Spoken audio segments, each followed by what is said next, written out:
It's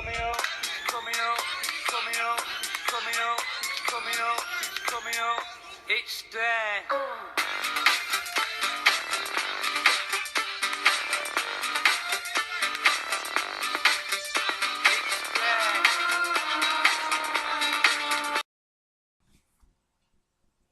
Welcome to Meat Pies and Shots, Part 3. I'm Johnny Compton. I'm Dan Tomlinson.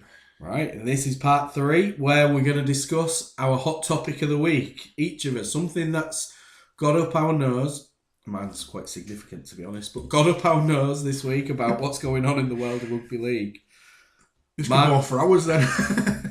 My one is Know Nothing fans.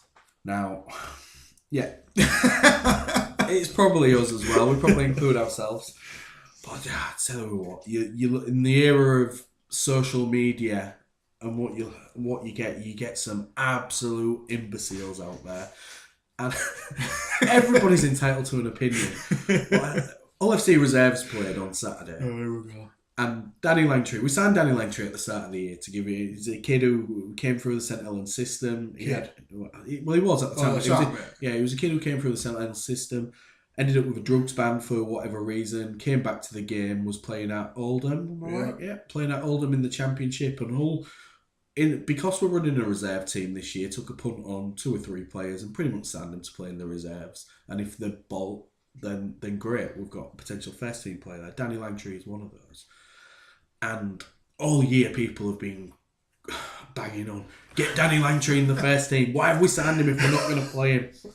And I look at our squad and I go, we've got Sika Manu, we've got Mark Minicello, we've got Dean Hadley, we've got Jordan Lane, we've just signed Andrea Savelio. All second rowers who will be above him in the pecking order, and quite rightly as well. Now, I'm all for competition and people performing and stuff, but there is a pecking order to this. You don't just throw somebody in. We went to a reserve game away at Keighley a couple of weeks ago, and Langtry scored a hat-trick, and I knew straight away it was going to be, get him in the first team, Oh, why have we signed him? Radford knows nothing, he's just wasting these talents. Back to that Challenge Cup winning coach, knows nothing. And you get it, and it scored 3 reasonable tries, but the level was poor. The level was below League One. So he should be excelling at that level. He's a top-end Championship player. He was before he signed for us.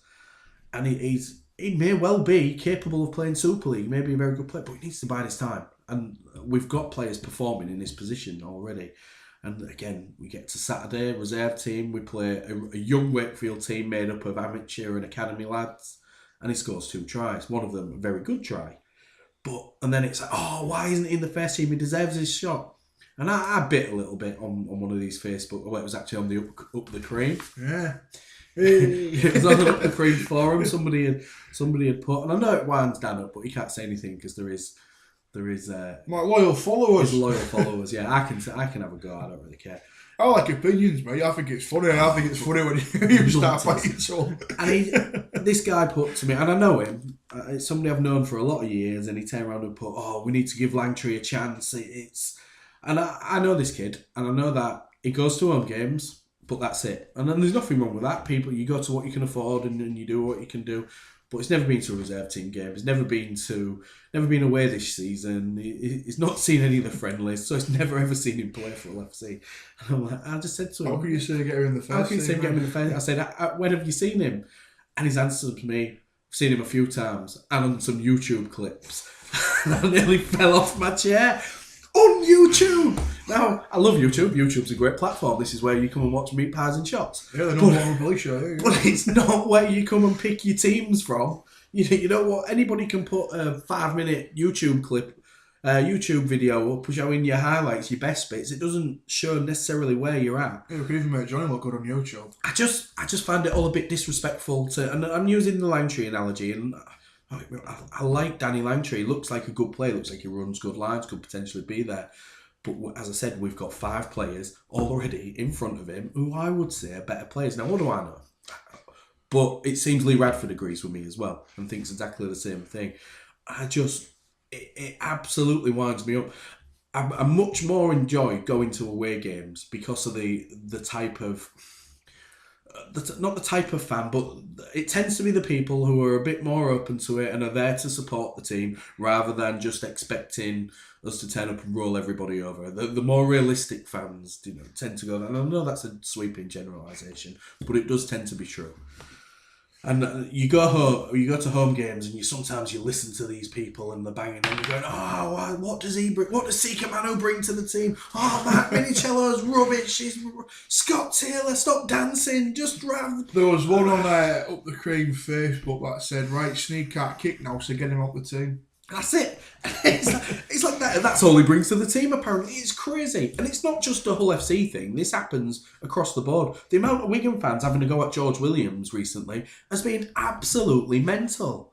The guy's been playing on a left edge, having to carry the team, doing a job that's alien to him, really. He's not an halfback who's supposed to guide you around. And I'd liken it to how Richard Orne was with Hull FC for a lot of years. Richard Orne was a running threat who probably could have ended up being an absolutely world-class fullback if it had been allowed to develop in that role. As it was at Hull FC, we had no scrum half, and we had no scrum half for about 10 years. So he played there, and he played there for the good of the club and directed us around and took on the long kicking, despite it not being his forte. His forte, yeah, absolutely. That's the right way to put it. Walking dictionary, right? Yeah. And George Williams is doing the same thing, and then you've got fans crowing up. We talked about Sean Wayne with Wigan, and then the amount of their fans that went, "Oh, get him out. We want to play this brand of rugby. We don't want to be grubs. We don't want to be this." I tell you what now, and I'll tell you this. 100%. If Hull FC won like they did on Sunday every single week, I would be a happy man because we'd win every single week. As long as Mikolauskas isn't refereeing.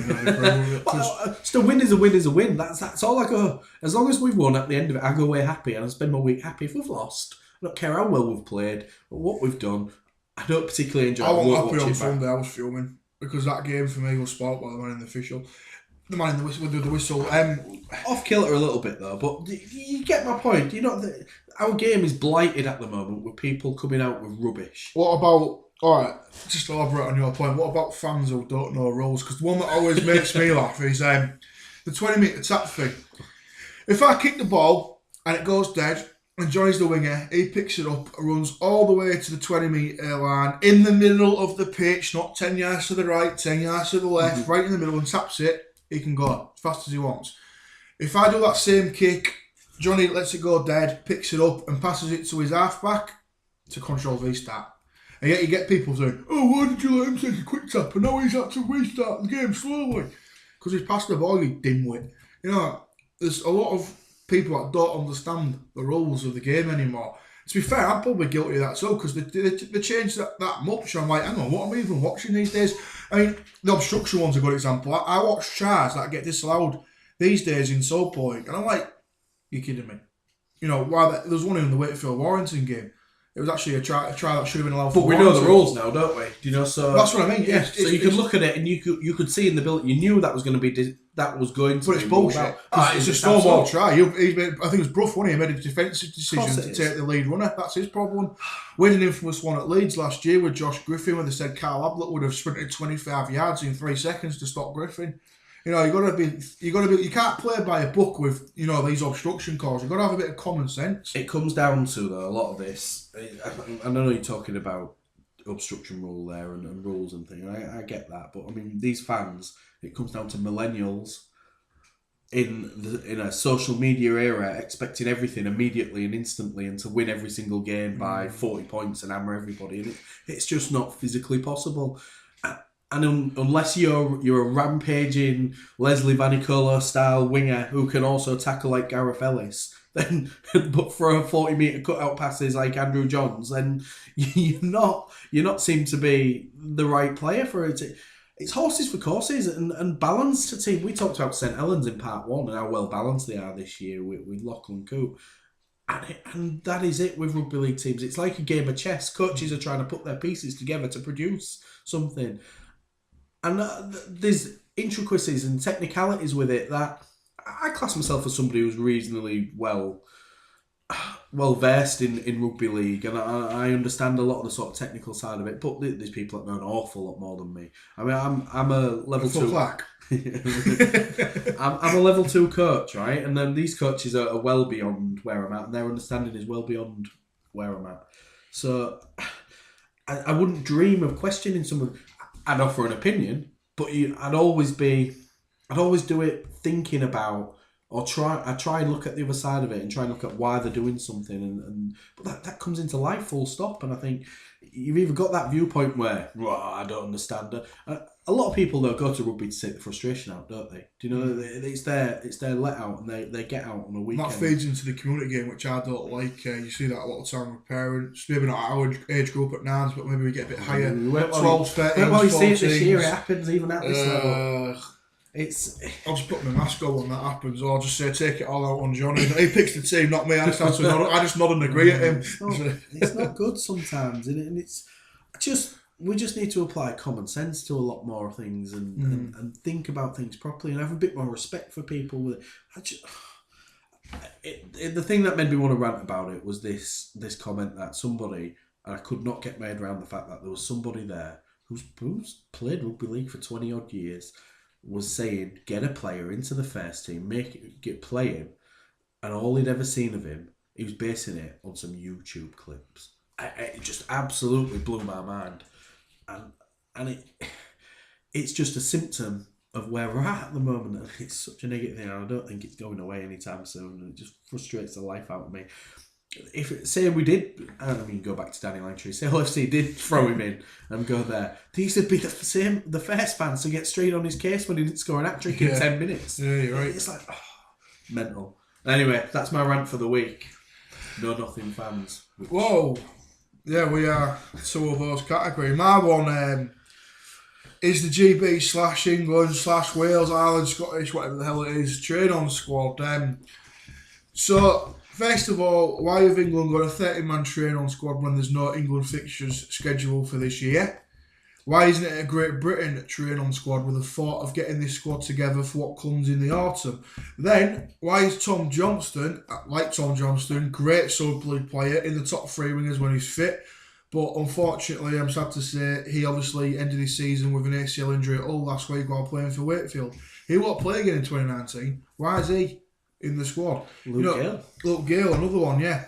Likely not to play this year. You just think about it, lads. We've got the first meet-ups in April, then we've got one in May, one in June. Well, they're not going to be part of that. I think they're going to be sat watching YouTube videos. Probably they might end up watching us while everyone's training. Think about it. And the GB thing winds me up. We had a little bit of this before, me and Johnny. Johnny likes Great Britain because he's over 40, whereas I don't. I'm 36 now.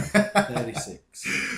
For me, the Great Britain return is to appease dinosaurs. It's been England, Wales, Scotland, and an Ireland since 2008 now. Great Britain's we've had 11. For marketing. What's the point of it's it? For marketing. What's the point of it? How come we've got home Rugby League World Cup heritage in 2 years' time, 2.5 years' time, and England aren't playing a game in 2019. What they're doing next year? Well, we are, aren't we? Because this, right? They call this train-on squad an England train-on squad. Yeah, they're playing in foreign. Yeah. It's a Great Britain train-on squad. Yeah, but they're not playing in England now. They're playing in New Zealand and Papua New Guinea, and then you've got a Nines gimmick, a Nines Rugby League World Cup in Sydney. I couldn't care less about that. What's all that for? What are we doing that for? I'd rather, you send Great Britain, then you send an England B team to play Papua New Guinea again, or make them play anyone. Cook Islands, Fiji. I just don't understand the hype with the Great Britain thing. I think we've moved on from that now. It's now England, it's Scotland, it's Wales, and it's Ireland. And Nines is taking off in Australia, though, isn't it? And I think this is something. We wanted a Great Britain tour. We wanted an international tour. Yeah, I wanted an England tour. Yeah. Well, there are lots of people. I think you're in the minority there. I really do. I think there's lots of people that are pleased to see Great Britain come back, and I've talked about it before. So what are you going to do? Have Great Britain 1 year, then England 1 year, then Great Britain 1 year? No, you'd have Great Britain every 4 years for me, and that works. What winds me up, it's not Great Britain, is it? It's just England. There's no one good enough to get into that side. Might not be now, but then you strive towards it, and then you create that pathway. Wales. So are Wales playing this year? Or Scotland playing this year? They'll have their home nations, won't they? They had that European Cup thing last year, didn't they? Are they having it again? I dare say that's down to them. They may not do because their players have to be eligible to play for Great Britain. That's what I'm saying. But they won't get in. Who's good enough? People have said Morgan Knowles, but you've got Sam Burgess, you've got Sean O'Loughlin. You're going to play McLaughlin? No, of course you're not. You've got James Roby, you've got Darryl Clark, Josh Hodgson. Because the player pool isn't so strong, it's not a reason not to do it. And again, it's about being inclusive. It's about looking at where we're at as a modern world with it. And I genuinely believe, and I know that from a marketing perspective, a Great Britain Lions tour is more marketable than an England tour. It is. You just get more people. And you talk about it being for dinosaurs. These are the people that go on tours that will go away and will follow Great Britain. I suppose you've got your pension now, haven't you? I ain't paid enough into it, I'm afraid. I've got to carry on working for another 20 years, unfortunately. 20? I thought you said you were only 36. I thought you went till you're about 70 these days, don't you? Depends how good your pension is, doesn't it, Dan? Yeah, that's true. I really like the idea of something to strive for, and you go, and it is heritage. You talk about being traditionalism and being a traditionalist and things like that, and we can learn an awful lot from Rugby Union in terms of their international game and how they market it and what they do. And they have... Yeah, England, Wales, Scotland, Ireland, France, Italy, yeah. And maybe... Yeah, not Great Britain. Maybe Wales, maybe the Welsh, Irish and Scottish players, they aren't ready. Then they might not be ready for 10, 15, 20 years. But there's to them every 4 years for there to be something to aspire to and look to work towards and get there. Eventually we'll start getting players coming through. What worries me now is we'll get a Great Britain and we'll move it back. We'll scrap the old nations and not just be Great Britain. It won't. They've already said that's not going to happen. It's going to be a special attraction. Something that comes around every so often. It might even be once every 20 years. I do think once every 4 years would be perfect. Not in a World Cup year, but to have a Lions tour. And it shouldn't necessarily be at home either. It should be Great Britain goes and plays away. Australia want to play Great Britain. They don't want to play England. They can market so, that. Hang on, why are Australia playing Great Britain this year? They're not, because they want to play Great Britain. They would we've got more chance of getting a tour to Australia with a Great Britain squad. History tells us that. England have never ever done it, have they? There's never ever been an England, or has there been an England tour? I don't know. 4 nations. Yeah, Well, but not a tour where you go and play club teams and you'll play like your regional teams and things. It hasn't happened. Great Britain, it has happened. Let's see it happen again then. I'd love it too. Absolutely love it too. We're big international fans, aren't we? Yeah, I'm big England. I like England. I like England football. I don't mind watching, England football team, especially when Raheem Sterling, that player that told you is the best English footballer. He's playing so well as he is right now. Harry Kane. Raheem Sterling. For me, I when I watch International Rugby League, I'm watching England. I'm supporting England. We were told, the RFL with the Our League membership and whatnot. Oh yeah, go support England. We did that. Me, you, when our mates, Cam and Freshie, who went to all 3 England games last year. I even went to the friendly at Lee with one of my other mates on a Wednesday night. Yeah. To watch France, which was a pointless gimmick, and I want to pass that. That's actually a bit harsh. David Shaw scored. It was a warm-up game for England. And for me, I've supported England. The Great Britain for me, it's been and died now. That's why they got rid of it after the 2007. It was all about England, and they wanted to bring these home nations on. My gripe with Great Britain now, is this a reflection that maybe that decision 11 years ago was the wrong one? Would they rather have not gone to England and stuck with Great Britain and not had these home nations? I'll ask you that question. For me, I think that's pretty valid. I don't think that is a reflection. And I think we're looking at it in the wrong way. You're looking at it defensively, like it's going to undo all the good work that they have done in terms of England, and they can expand on it. I'm looking at it from a point of view that it's additional and it's another way of promoting the international game. But not on the detriment. That's not our point now. It's a detriment to England. Well, it is because England aren't playing this year. But England weren't ever going to play anywhere. Can you imagine the England Rugby Union team going a full calendar year without playing a game? We ain't even got There should be a mid-year, right, and I will say this. There should be a mid-year international. I think there should be total to 3. There should be, The problem is getting meaningful competition. Yeah. You can't play France, can you? No. Although that's the mistake we make with France. We play them here. Let's go down there and play them. And maybe send a second string, as you said, a development team, to play there. If the NRL club's going to spit the dummies out, then just send Super League England to play France. But I think even a Super League England is probably too good for France, even in France. Yeah, of course it would be, but it'd be more of a competition. Plus, it actually see where what happened in Denver last year probably caused a lot of problems in terms of the RFL. They had the fingers burned, didn't they? They didn't get paid. They went out to. It's because it's the Rugby Football League, right? Yeah, well. But the guy who organised it out in America just wound his company up and did them in and didn't pay him the money that was owed. So and then started a new company the week after. I bet he did as well, didn't he? Yeah, probably pretty much. Did a Jamie Walton. You're gonna have. It's always gonna be.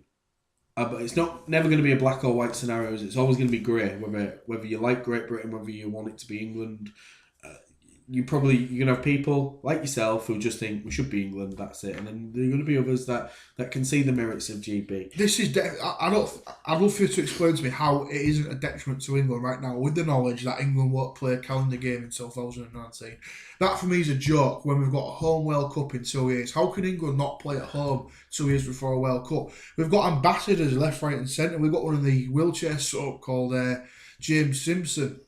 And you've got women's ambassadors for it, men's ambassadors for it, but there's no games. Well, this is why they're branding the train-on squad England, probably to get them together and to keep them going. And these regular get-togethers, I can see from training. You've been involved in the game.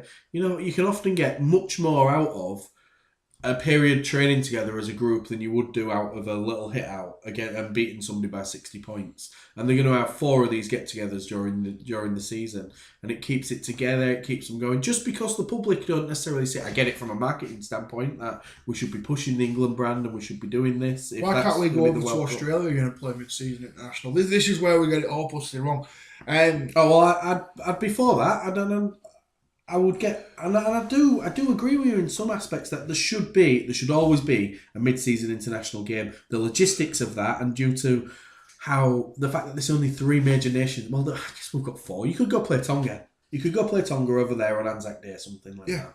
But the players, we're crying out about player welfare, and this is probably why we're not. They're already saying we play too many games. Is a myth. It's when it sucks. Yeah, absolutely. Absolutely. They say, we're playing too many games, we should be doing this, we should be doing that. Reality is you just play a lot more games, but it's more intense now. Yeah, and that's what I'm saying. You've got, it's full time, you've got your 10 metre gap. You've got no one smoking on the field and playing rugby 5 minutes before kick-off. What about the actual squad itself that's been picked then? What are your thoughts on that? We mentioned Johnston and Gale, long-term injuries. Why are they in it? There's one you're pointing out, but I'll steal your thunder, and that's why is Adam Milner in the squad but Paul McShane misses out? It's laughable. Adam Milner as a loose man. Well, Sam Burgess, Sean O'Loughlin, Joe Westerman, Luke Thompson played there. If you want to do the third middle route, and if you are going to throw a Great Britain scenario in there, I'd rather have Morgan Knowles than Adam Milner. But obviously, this is an England train-on squad. But then again, Knowles is actually eligible for England as well as Wales. So the squad itself, I don't mind. It's great to see Liam Watts in there But what winds me up is everyone putting out his stats this year like it's some sort of freakish season. Liam Watts did this for 3-4 seasons at Hull FC. Liam Watts was the best prop in Super League in 2016 and 2017, and we voiced that as Hull FC fans. I still think that on his day he is the best prop in the league. He offers England, obviously his current club Castleford. He offers something no other prop does. He's so unorthodox with his play. He's practically an halfback in a prop's body. Well, he's James Graham, but bigger, isn't he? And leaner. I look at it, and I genuinely think he's been picked. I don't see him playing in the internationals at the end of the season. Well, I don't see him playing for Great Britain because the players that he's competing with are all playing in the NRL. Once you bring them back, and the likes of Thompson and Walmsley are already in front of him, and Bennett is loyal. He's created almost a club mentality there, and I understand that and I get that. What I sort of look at, and if you're going to pick, I think last time they picked somebody like Mike Cooper, didn't they, in the squad, or even Chris Hill. Liam Watts is streets above the pair of them. It really is, and he should be there. And you've got to take a bit of a punt on him for me. I think. In Super League, there's 2 props that are on that level, and that's Luke Thompson and Alex Walmsley. Yeah. I think as much as it sort of hurts me to say this a little bit, Scott Taylor isn't as good as Liam Watts. No, he's not. We said that while he was at Hull. We can't change his mind just because he left Hull. I've always been a big Liam Watts fan, so I like the way he plays the game. He's tough. He can do that yardage, but he's also got the Mongol about him. But he's also got the finesse. I think finesse for a modern day prop is crucial. He's got to be able to take the ball right to the line and fire it back to his halfback or his loose man if required. And that's what Watts brings to his game. And he can argue that he does that better than anybody as a prop. No, I agree completely. He allowed us to play with a third prop at 13 because he effectively was playing as he fulfilled the role of a loose forward for us. Luckily now, barring O'Loughlin, we've got the closest thing to Watson, and that's Joe Weston. And I think he can bias aside, I think he can consider himself unlucky not to make that squad. I think if the squad was picked, and he may make one of the ones, because they tend to refresh it, don't they, second half of the year. True. If he keeps himself fit and he plays at the level he has whilst he's been playing for the full year, then I think he may well be. We're talking a long-term injury coming back and playing 4 games. Yeah, 5 games. 5 games. Something like that. Yeah, 5 games. Other than that, the only real talking point was that they brought Charnley back. But you can understand that as well. 32 tries in 35 games for Wire, that's not bad. Plus, it winds up Wigan people. So and especially with Tom Johnson injured, as he said. Yeah, with Johnson injured, it's a no-brainer for me. I think they'll go Makinson and Hall, McGilvery. Those will be the 3 wingers. But at the end, providing Hall comes back and plays in the NRL and gets himself reasonably. And Scotland or Wales got anyone? Brian Carney. Mate, honestly, it's a farce. Paddy Flynn. Just for the past decade, I've been, bought in to go with England, and I just think I can see where you're coming from with the 1 every 4 years thing, but that would be the case if England were playing calendar games every year. Now that England aren't, but we don't know. That's a bigger argument for me. Is we should know what games England are going to play over the next 4 years. There should be an international calendar set in stone that we play to, and we keep. But that's down to the international RFL. Well, it's down to the people in England as well. Say, right, we need to play a home game. We've got a home World Cup coming up. Right, let's play a game now. Let's play a game at the end of the season before the Great Britain lot bugger off. Let's play a game in 2020 and keep that going. Clubs have too much power, though, don't they? Yeah, that's the problem. Super League. Well, we do play too many games. There's no need to play a third. See, our competition's unbalanced this year because we're not playing everyone the same amount of times.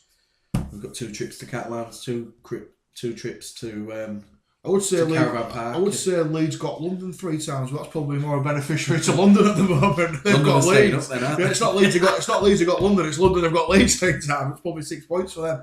But no, we're unbalanced, and we need to sort that out. We need to play less games and focus more on England, because that for me is how we develop our game. Internationals are much bigger than a Huddersfield on a Thursday night. I'd love, instead of having Magic, we had a Yorkshire, Lancashire, or however you branded England Exiles. What was wrong with that? I love the Exiles. And you talk about an international, you could plan your calendar, and it's just super. When you say England, you're just picking Super League players for England. You're picking overseas players. And then the overseas players like the Exiles concept as well. They bought into that. It's the clubs, too much power. Yeah, so I completely agree with that. But yeah, Great Britain, myth, England the way forward. That's the end of part 3. We'll see you in a bit where we talk about the NRL. Thanks a lot.